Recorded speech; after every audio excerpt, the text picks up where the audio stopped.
నమస్కారం ఈటీవీ 360కి స్వాగతం. ముందుగా ప్రధానాంశాలు. భవిష్యత్ అవకాశాలున్న అమరావతికి రండి. సింగపూర్ వ్యాపారులకు చంద్రబాబు ఆహ్వానం. రుణమాఫీ లభించని వారి కోసం ప్రభుత్వం మరో అవకాశం.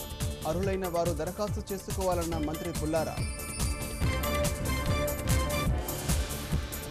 విశాఖ ఐఐఎం తరగతులు ప్రారంభం. ఆంధ్ర విశ్వవిద్యాలయంలో తాత్కాలిక ఏర్పాట్లు.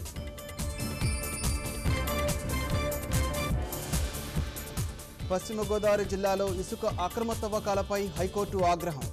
పదే పదే వాయిదాలు కోరడం సమంజసం కాదని కలెక్టర్కు హితవు.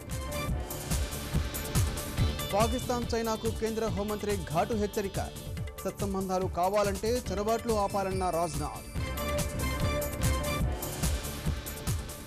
రిజర్వేషన్ల విధానాన్ని కేంద్రం పునఃసంక్షోభోనని తెలిపింది. పేదలకు మేలు జరగడంపైనే చర్చ జరగాలని సూచన.